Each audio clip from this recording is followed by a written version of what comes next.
DMTV Info, votre chaîne d'information en temps réel. La politique, la santé, le sport, les faits de société, la musique, les rumeurs et bien plus encore. Vous découvrirez cela dans notre chaîne DMTV Info.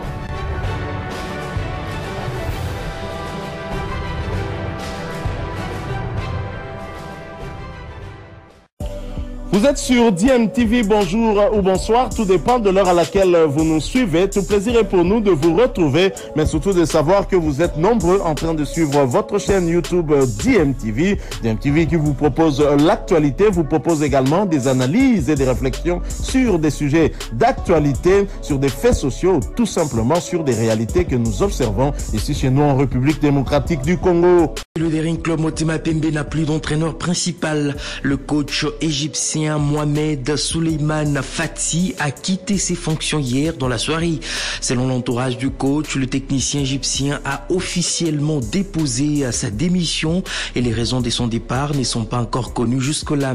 Arrivé officiellement le samedi 11 mai 2024, Mohamed Fati, 50 ans, avait pour mission principale à court terme de remporter la 58e édition de la Coupe du Congo, malheureusement remportée par la SV Club. Avant décembre, Mohamed Fati était en Libye au sein d'Al-Bashar Club en première division. Contacté par Top Congo FM, un dirigeant du club vert et blanc de Kinshasa a confirmé l'information. Il parle plutôt d'un arrangement à l'amiable entre les deux parties.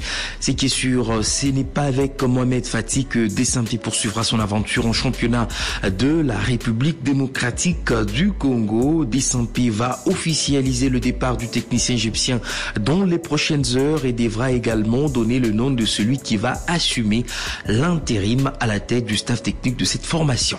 Nous allons quitter le Daring Club Motema Pembe pour parler de l'ASV Club de Kinshasa. Il y a aussi dans cette formation vert et noir de la capitale un dossier qui fait couler d'encre et de salive.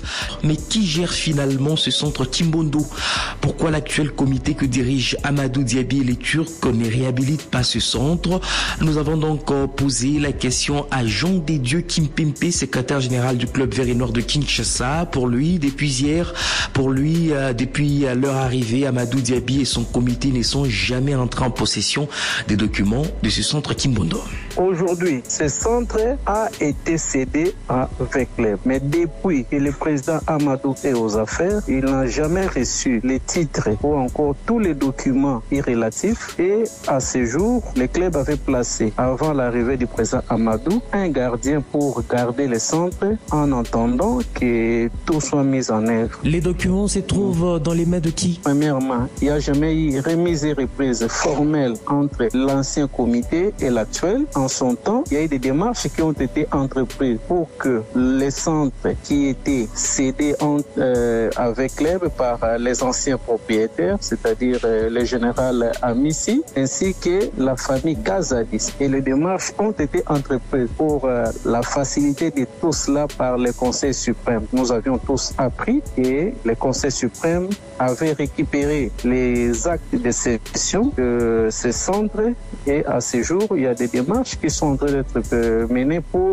la mutation en faveur de l'ASV Club. Mais à ce jour, le comité n'a jamais reçu tous ces titres et nous osons croire que dans les jours à venir, ça pourra être chose faite. Et c'est le gérant placé par le club au centre qui a également placé tous les locataires qui payent l'argent chaque mois? Effectivement, c'est ça ce que nous regrettons. Il n'y a jamais eu un gérant pour ce centre. Néanmoins, il y avait un gardien qui a été placé par l'ancien comité et c'est ce gardien qui, à ce jour, est en cavale, qui a placé les locataires entre guillemets, certains occupants et nous avions trouvé et il est allé même plus loin pour vendre les véhicules citernes qui servaient lorsque l'équipe est internée à ravitailler les centres en eau potable pour tous les besoins. Et nous sommes en train de prendre des dispositions à ce jour pour évacuer tous ceux qui occupent ces centres et nous soulignons clairement que Vecleb n'a jamais placé c'est des locataires ou des occupants. Et Jean Desdieux Kimpembe, il est secrétaire général de l'AS avec Club de Kinshasa. Dans ce centre Kimbondo, je rappelle, le grand bâtiment dispose de 18 chambres à coucher, d'une salle de réunion de 64 sièges, d'une cuisine et d'un réfectoire. La salle de musculation est installée dans un autre bâtiment du même centre. L'on y retrouve aussi des terrains de football, de basket, de handball et une piscine moderne. Football toujours, il est le premier joueur de champ à être appelé par le sélectionneur principal Sébastien Desabre. Depuis 2 ans, le jeune talent Oscar Kabouit est bel et bien à Abidjan et sera de la partie lors des matchs de la RDC face à la Guinée ce 16 novembre au stade Alassane Ouattara et le 19 ici à Kinshasa contre l'Éthiopie. Le joueur de tout-puissant Mazembe qui n'était pas sélectionné au départ a donc remplacé, vous le savez, l'expérimenté Gaël Kakuta blessé. Mais le patron du staff technique de la RDC ne fait pas de cadeau pour rejoindre la sélection.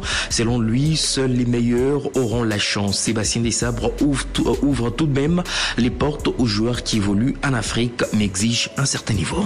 On n'est pas là pour faire plaisir à l'un ou à l'autre. Il y a de la concurrence. J'ai sélectionné 26 joueurs et j'ai pas sélectionné Grady Diagana et j'ai pas sélectionné Akolo et j'ai pas sélectionné certains autres qui ont aussi de la qualité. Donc ça nous sécurise au Congo parce qu'on a des bons joueurs.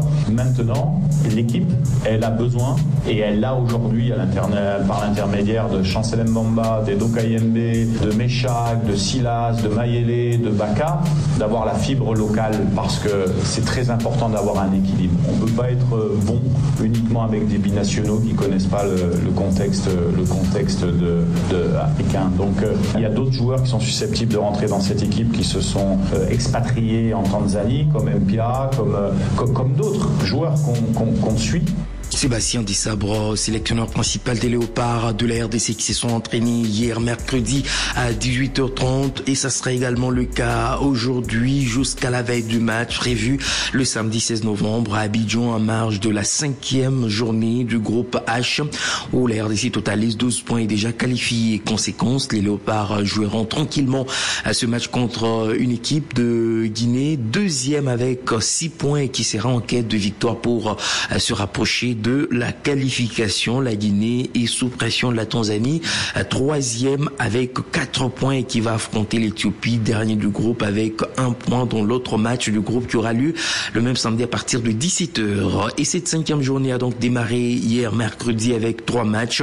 Dans le groupe J, la Namibie a fait jeu égal des 0 buts partout avec le Cameroun, 0 buts partout également entre le Libéria et le Togo. Dans le groupe E, dans le groupe G, le Tchad a été tenu en échec à domicile par la Sierra Leone sur le score d'1 but partout.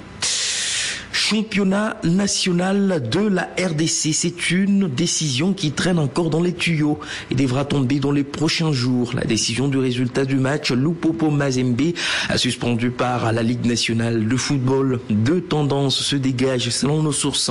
Pas de forfait pour le derby gagné sur terrain par le FC Saint-Éloi Lupopo et des lourdes sanctions financières à l'encontre du tout-puissant Mazembe. En attendant, ces 2 équipes ont joué donc hier mercredi.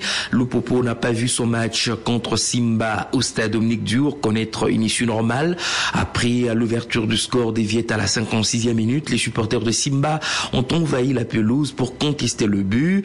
Et de son côté, le tout-puissant Mazembe a donc enchaîné avec une autre victoire courte mais précieuse dans la course à la qualification au play-off. Les Corbeaux se sont imposés sur le score d'1 but à 0 devant la JS Groupe Bazano grâce au but inscrit par Gloire Moujaïa. Nous allons écouter Lamine Diaye qui se contente de ses résultats au regard du groupe qu'il a. On va se contenter de ça. C'est loin d'être le match qu'on attendait, c'est loin d'être le match parfait. Et vous savez, en ce moment, on a pas mal de soucis d'effectifs. On fait avec, voilà, on fait le dos rond et puis demain c'est un autre jour. On a quoi, 13 points, non? Compte tenu des circonstances, je peux vous garantir, on n'est pas trop mal. Parce qu'on ne va pas écraser tout le monde. Hein. Encore au milieu aussi, on n'a pas sorti le match qu'il fallait. Mais si vous regardez le banc, vous comprenez que je ne peux pas faire grand-chose. Je ne suis pas magicien. Hein. Lamine Nandia, il est coach du tout-puissant Mazembe qui, grâce à ce succès, occupe provisoirement la tête du classement dans le groupe A avec 13 points pour 6 matchs joués, alors que son adversaire du jour vient à la deuxième position avec le même nombre de points pour 9 matchs joués. Mais le coach Raoul Mutufila de la GESGO Bazano fustige le calendrier très chargé de la Ligue nationale de football, surtout pour son équipe. Je ne regrette rien parce qu'on est encore dans la préparation, dans la compétition, parce que je suis arrivé ici, ça fait 1 mois seulement. Mais déjà, il y a eu de bonnes choses qui se fait voir sur le terrain avec mes joueurs. On va continuer à jouer les championnats. On a perdu aujourd'hui, on va aller jouer le dimanche. Et malgré tout ça, on n'a pas récupéré. On a joué mercredi, dimanche, aujourd'hui mercredi contre Mazembe. Vous savez que ça fait. Le football est une science. Il faut savoir récupérer les joueurs alors qu'on a un effectif seulement de 20. Bilile le kamalo bana ebele.